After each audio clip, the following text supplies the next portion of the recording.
Alright, this is the video for the notes for assignment number 9. And I know these are some of the same notes here to start that you took for assignment number 8 with Pythagorean's theorem. It's just going back over it. The main part of the assignment is going to deal with special right triangles, but we're also going to do some more with Pythagorean's theorem. They sort of go right together. Remember, with Pythagorean's theorem, it's a squared plus b squared equals c squared. A and b have to be the legs. C has to be the hypotenuse. The hypotenuse is always across from the right angle. Make sure you're finding that. And still with these special right triangles, it's going to be sort of the same thing, only you're going to have to label these triangles. And always remember the hypotenuse always has to be the longest side. So I just wanted to show you that again. The other thing with Pythagorean's theorem, remember these triples. Because if you remember these triples, I know the packet that I gave you for assignment 9 is sort of long, but if you remember these triples, it's going to make everything go a whole lot quicker. Remember, these are like heads of the families, and then it could be any multiples off of those. So if you can pick up that it fits in one of these 4 triples, it makes everything easier. And again, these aren't the only 4 Pythagorean triples that there are, but these are the ones that we use the most.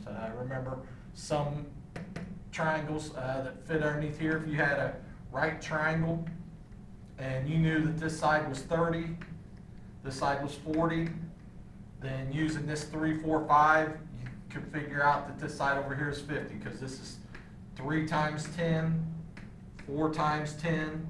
So you use the 3 times 10, the 4 times 10, and to get the hypotenuse here, you just use 5 times 10. And it works the same for the others. Some of them, even if you have some crazy stuff sometimes. So maybe on this one, maybe we got that this side is 5 times the square root of 2. This side is 12 times the square root of 2. And we want to find the hypotenuse here. Instead of going through all this math and doing Pythagorean's theorem for all of it, you got a 5 there, you got a 12 there. This side over here is going to be the same thing, but we're multiplying each one by the square root of 2. So this side would be 13 times the square root of 2. And it makes it a whole lot easier than have to go through and do all Pythagorean's theorem.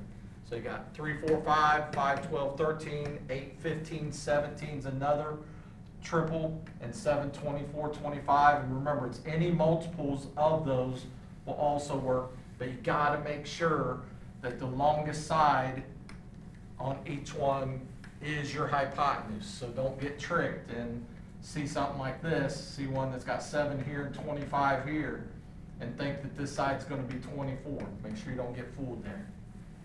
So those are going to make things easier as we go through and do a whole bunch of these problems.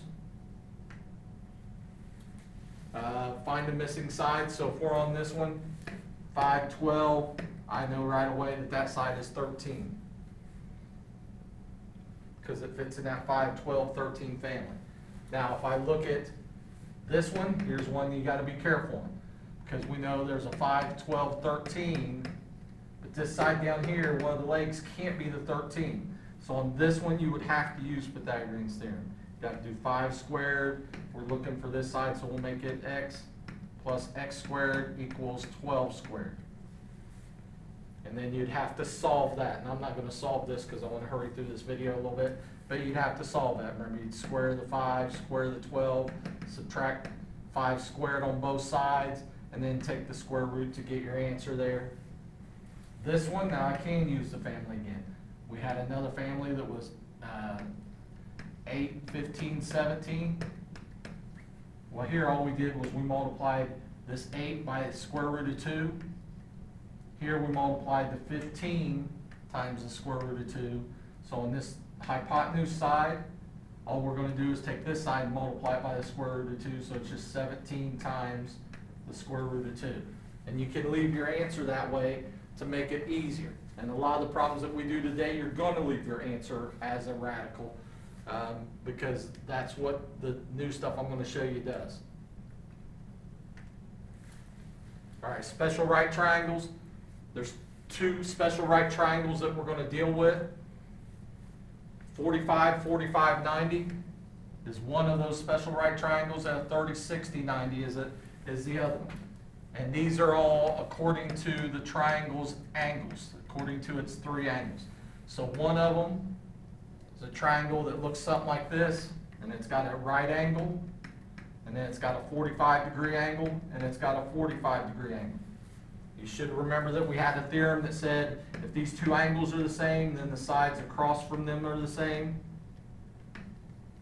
So those two sides are the same. So not only is this a right triangle, but it's also an isosceles triangle because it has two sides that are congruent. A 30, 60, 90 is a triangle. I'm going to redraw this. It's a triangle. A lot of times it'll look something like this. It's got the right angle in it. That's the 90 part. Then one of the angles is 30 degrees. One of the angles is 60 degrees. Thing you got to remember with this one is we had a couple of theorems that said the smallest angle is always across from the shortest side. So we know that this is going to be the shortest side in the triangle. The biggest angle's across from the longest side. The hypotenuse always has to be the longest. And then the one across from the 60 here has to be the one that's in the middle. So when you get your answers, if you're looking at a triangle and you get your answers, it should look something like this side might be 5, and then this side 8, and maybe this side 12 or something. But the side across from the 30-degree angle has to be the shortest. The side across from the right angle has to be the longest. And then the side across from the 60-degree angle has to be in between those two. Has to be, its length has to be between those two. So in a 45, 45, 90 triangle, 45, 45, 90 triangle is also called, this is again, math people so creative, is always called, or is also called an isosceles right triangle because it has a right angle in it, and the two sides across from the 45-degree angles have to be congruent to each other. So an isosceles, for the two sides being congruent, and right because it's got a right angle in it. So it's also called an isosceles right triangle. The legs, the two legs, are always congruent to each other, and the hypotenuse is always whatever the leg length is times the square root of 2. And I'll explain that here in a minute. Every time you're doing one of these problems, whether it's with a 45, 45, 90 or a 30, 60, 90, you're going to label them. Every single time. You've got to draw in the arrows and label them. It's going to make everything easier. All right? A lot of books will use this cursive L, lowercase cursive L, and we're going to use X to label our stuff with. And I'll explain all that here in a minute. And I'm going to use, I hate to use X because that's what they use as a variable all the time. So maybe I'll change that. Maybe I won't use X. Maybe I will use that L. We'll see as we go.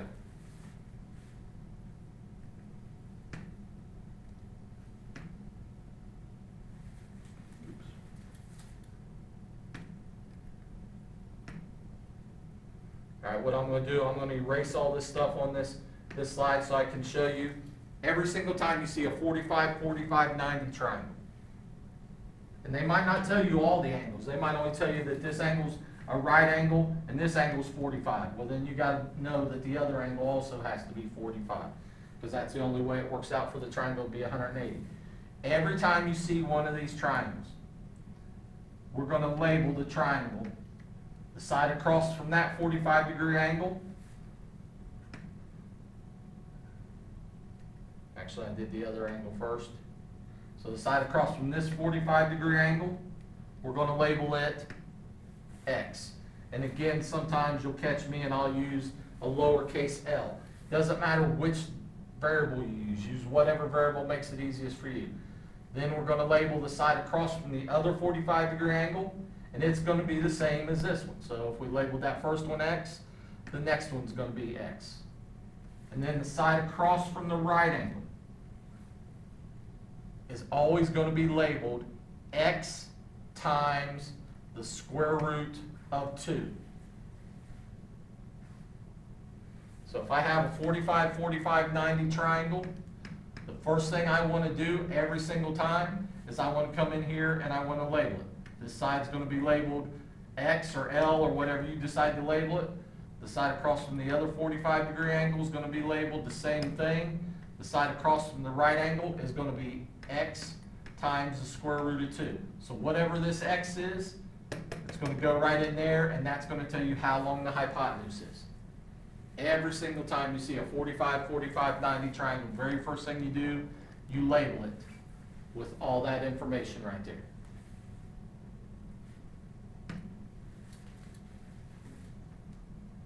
If you draw a diagonal on a square, you will have two 45, 45, 90 triangles. So if I draw this diagonal in, remember a diagonal goes from one corner across the shape to another corner.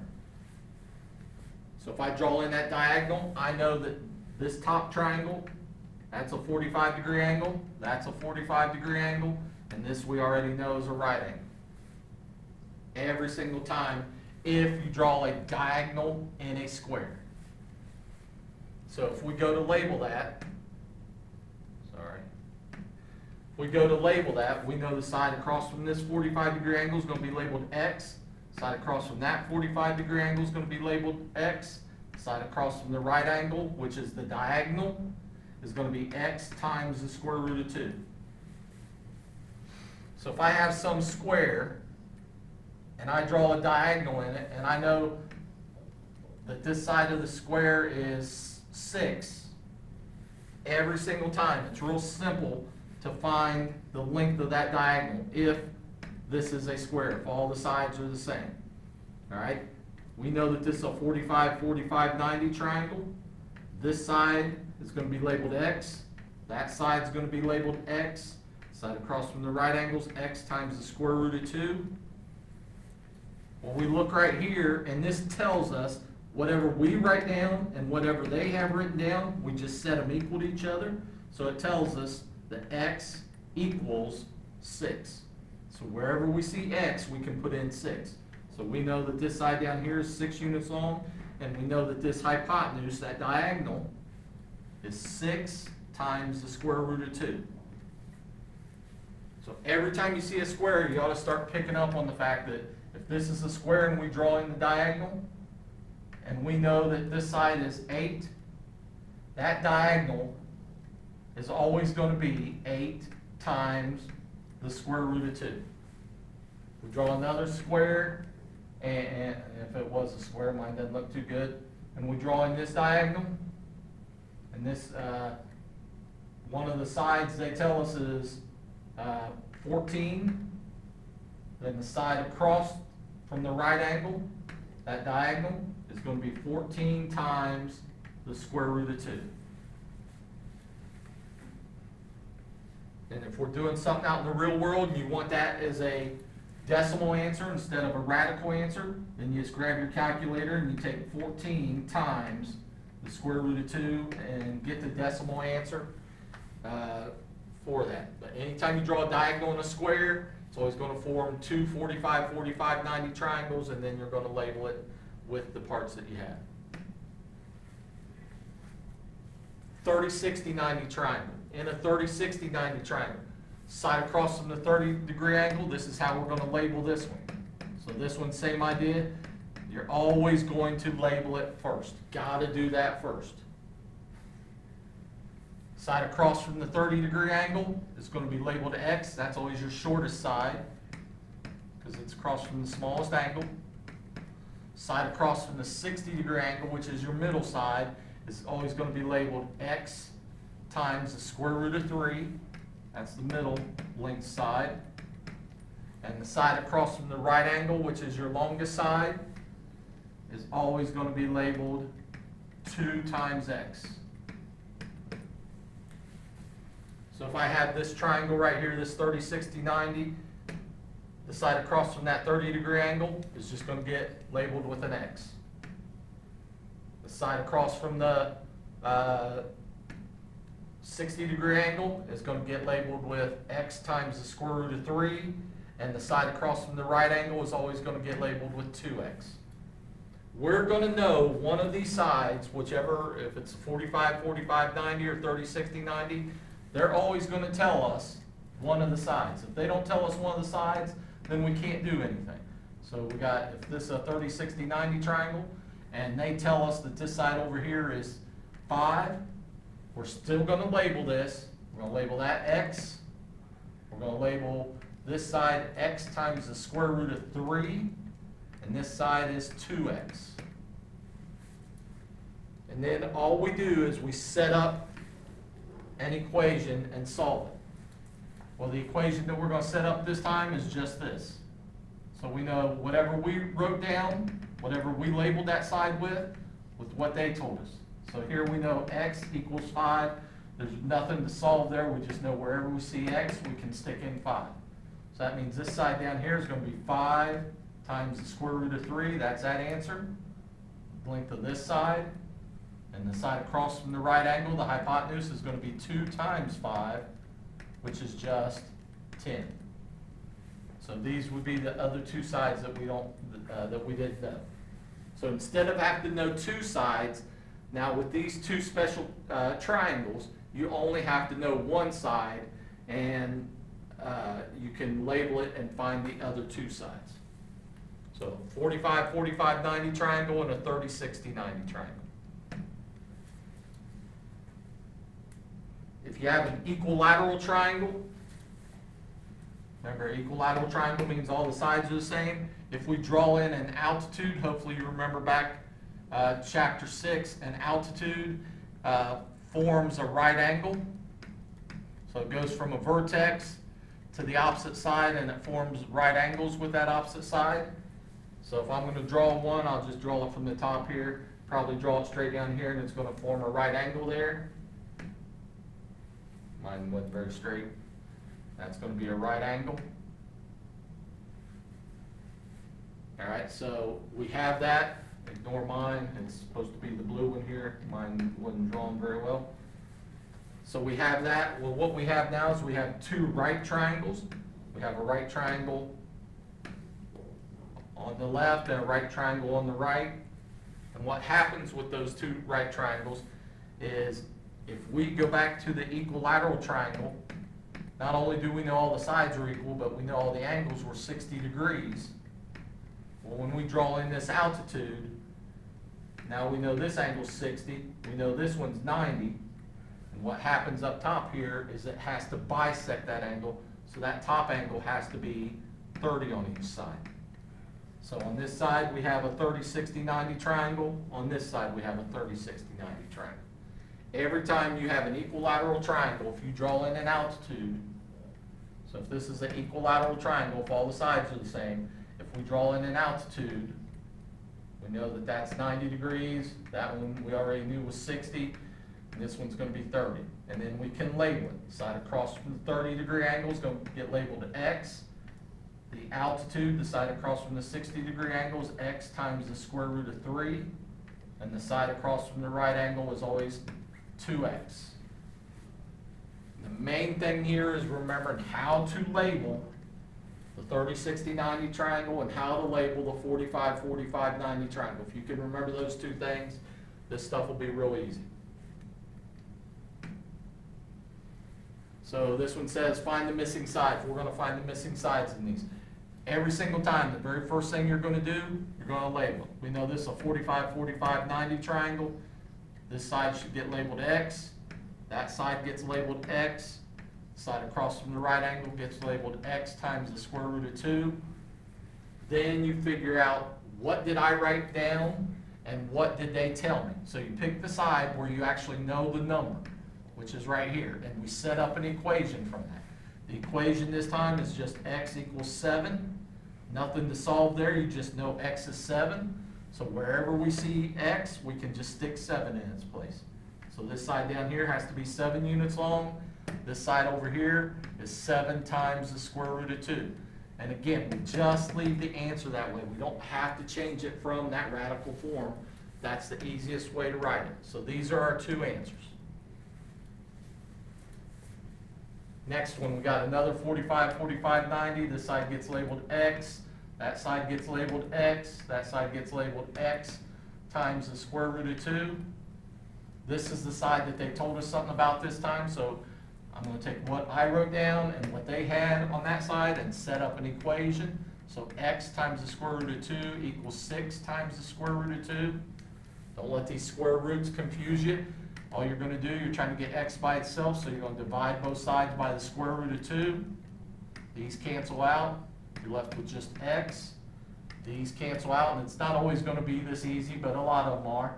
Those cancel out, and that leaves you with 6, so we know x equals 6. When we come back over here, that tells us this side is 6, tells us this side is also 6. On the next one, we know that this angle is 90 degrees, this angle is 60. Well, that tells us this other angle has to be 30 degrees.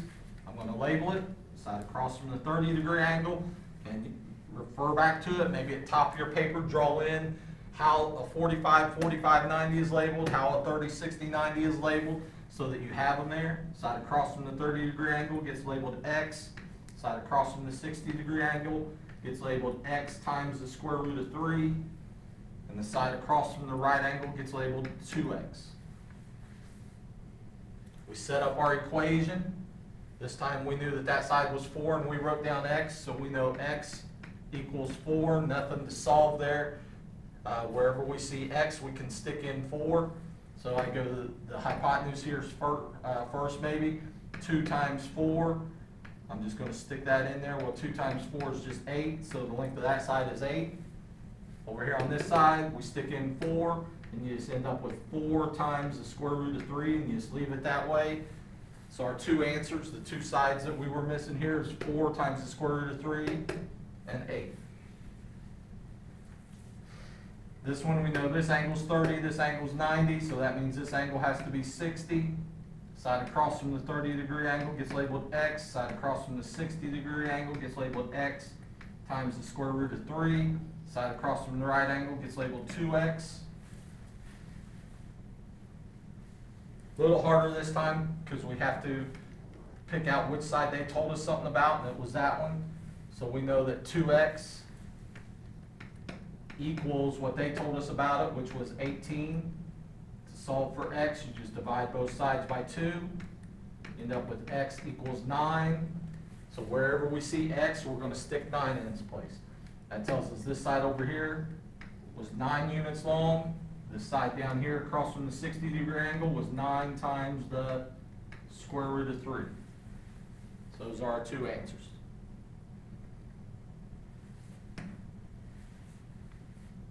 Find the missing sides of each triangle. These are a little tougher. This one we know is a 45, 45, 90 triangle. Side across from the 45-degree angle is x. Side across from the other 45-degree angle is x.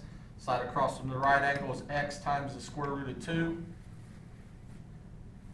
This time, this is the one that we knew something about, so we're going to set up this equation. X times the square root of 2 equals 46.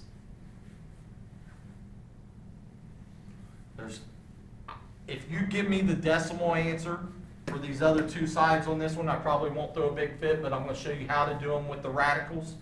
Here we just divide both sides by the square root of 2.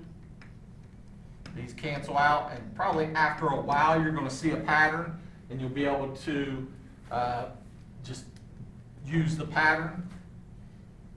Remember on this, we don't leave you could leave it that way and just leave it 46 over radical 2, but on the last assignment we said you should rationalize it, so you multiply the top and the bottom by the square root of 2.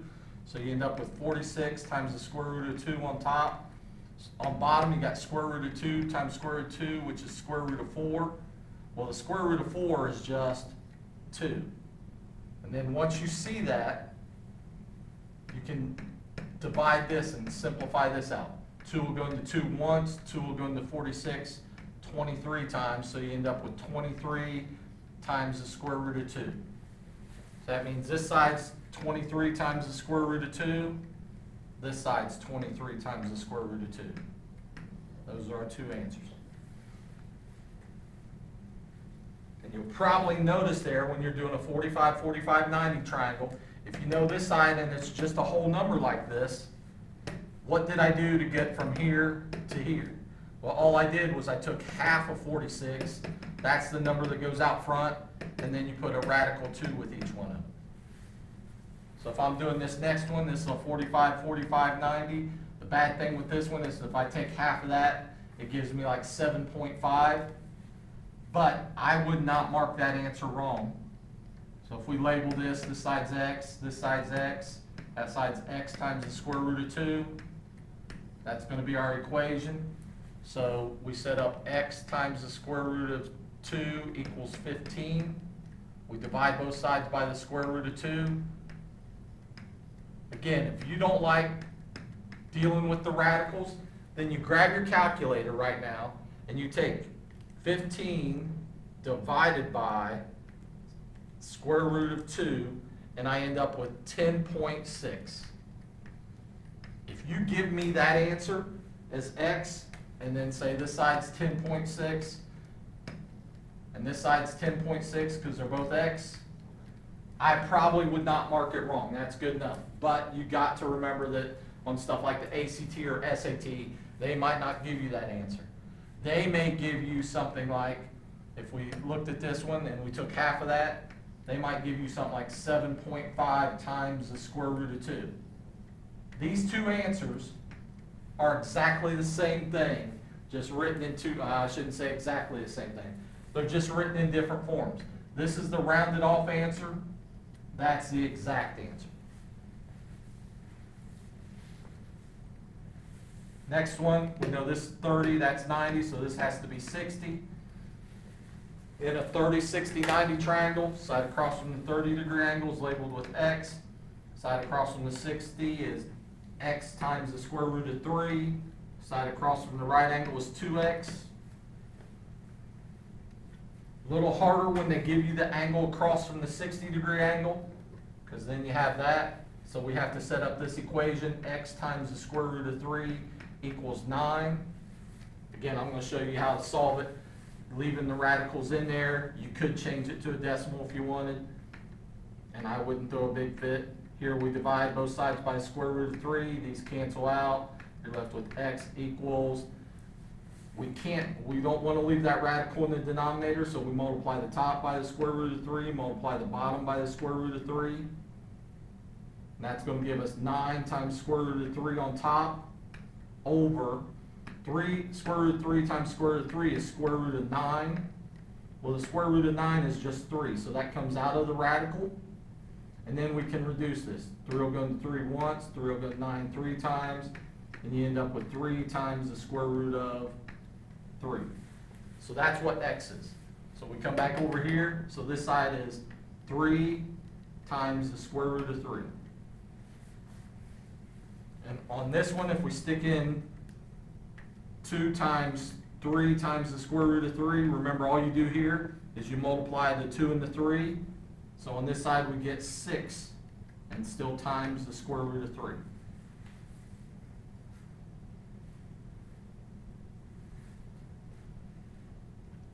Don't make the radicals harder than they are, the square roots harder than they are. They're just a different way to write numbers that you're not used to. Let me erase all this so I can do this next one. So we know this is a 30-degree angle. Side across from the 30 is x. Side across from the 60 is x times the square root of 3. Side across from the right angle is 2x. Again, same idea here. So we end up with x times the square root of 3 equals 11. Divide both sides by the square root of 3. These cancel out. You're left with x equals, we multiply the top by square root of 3 and the bottom by square root of 3. We end up with 11 times the square root of 3. Square root of 3 times square root of 3 is square root of 9, which is just 3. So on bottom we just have 3. Remember, that's the whole purpose of doing this part right here, is to get the radical, so that, or make it so there's no radicals, no square roots in the denominator. This time this won't divide evenly into that. Again, if you just changed all this into a decimal right back up here, if you changed it into a decimal and plug that in for x, I wouldn't mind it, and that might be better in this case. And I'll just go ahead and do that. If we take it and we just do 11 divided by the square root of 3. I get 6.4, somewhere around 6.4. So x equals 6.4. Well, then that tells me the side across from the 30-degree angle here is 6.4. This side over here is 2 times 6.4, which is going to be about 12.8. So those would be our two answers. I don't care which form you put it in, whether you leave it in radical form, you change it to decimal form. Just know that radical forms are, you're going to have to use them in some of your other math classes in the future. Next one, how long is diagonal of a square with sides 32 centimeters? So if I take a square and this side's 32 centimeters, if I draw in a diagonal, remember it's a 45, 45, 90. Side across from the 45-degree angles both get labeled with x. Side across from the 90 gets labeled x times the square root of 2. Well, this right here tells us that x equals 32. And we want to know the length of the diagonal, so we're just going to plug in 32 right there. 32 times the square root of 2, that's our answer. What's the area of a square with diagonal of length 12 inches? So if we got a square and the diagonal's 12 inches, we said these are 45, 45, 90 triangles. So this side gets labeled x, this side gets labeled x, this side gets labeled x times the square root of 2. So x radical 2 has to equal 12. Again, if you wanted to change this into a decimal, I don't have a big problem with that. I'm not going to. I'm just going to use the radicals. If you remember, when we divide this by square root of 2 on both sides, what ends up happening is you just end up taking half of this 12 and times the square root of 2. So x ends up being 6 times the square root of 2. So this side's 6 radical 2. This side's 6 radical 2. If we want to find the area of a square is just like a rectangle. It's length times width. So it's just 6 radical 2 times 6 radical 2. We multiply the 6's, we get 36. We multiply the square root of 2's, and we get square root of 4. Well, the square root of 4 is 2. So we got 36 times 2. Well, then that area is just 72, and it was inches, so it's 72 inches squared. Comes out nice and even. If you would have changed them all into decimal form, then you would have ended up with some decimal answer that would have been close to 72, but not exactly 72. Next one, this sine, we know that this sine right here is equilateral. All the sides are the same, so this side's 36, that side's 36. If we draw an altitude in here, can't hardly see that because it's red, but if we draw that altitude in there, then we have 60-degree angle right here. We got a 30-degree angle here, and we have a right angle down here. In the 30, 60, 90 triangle, the side across from the 30-degree angle gets labeled x. Side across from the 60-degree angle gets labeled x times the square root of 3. And the side across from the right angle gets labeled 2x. That's the side they told us, so we know 2x equals 36. And to solve for x, we just divide by 2. End up with x equals 18. And we could have figured that out because this actually side over here is getting bisected, and we could have done it that way. So we now know for area of a triangle, area is 1/2 times base times height. So 1/2 times the base, even though it's not on the bottom, it's going to be that side right there. So 1/2 times 36. The height is right here. That's the altitude. That's what altitude means, is height. So that's 18 times the square root of 3. On this one, I probably wouldn't throw in anywhere near a big fit if you just grab your calculator and you punch all that in. So I take 0.5, that's the same as 1/2, times 36 times 18 times the square root of 3. And I end up with 561.2, somewhere around there. And it was inches, so it's going to be inches squared.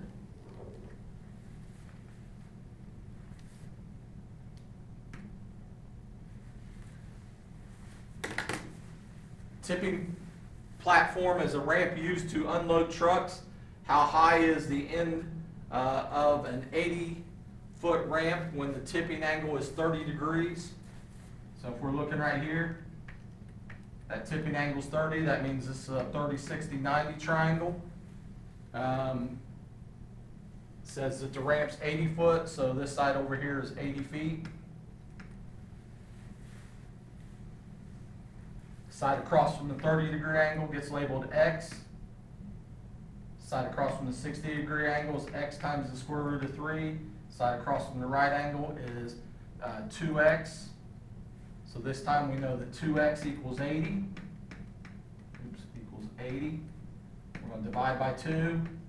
We end up with X equals 40.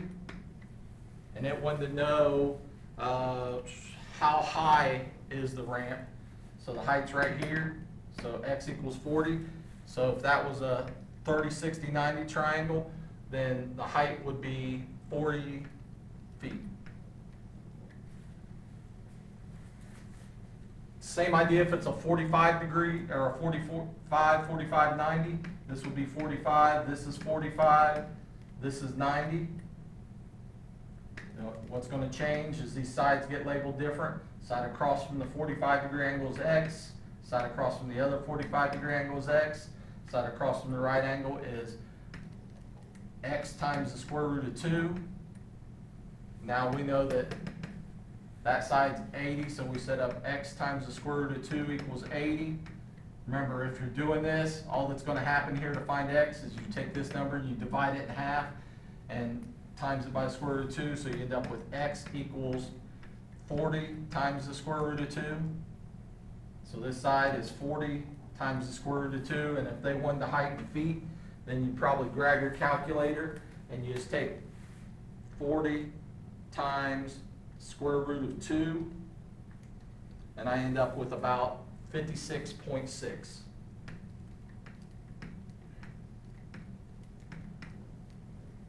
So if it was a 45, 45, 90 triangle, the ramp would be about 56.5 feet tall. If it was a 30, 60, 90, it'd be about 40 feet tall. Alright, so sorry that video took a little longer than I wanted. What I'm going to do is I'm going to make another video because I know the packet is long.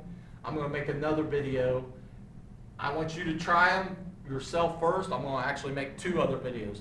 The first video that I'm going to put with this assignment is me doing all the odd problems on the packet. Then later on I will do a video with all the even answers, and I'll probably send around just an attachment, just a paper document with all the even answers on it so you can check your answers on the even numbers.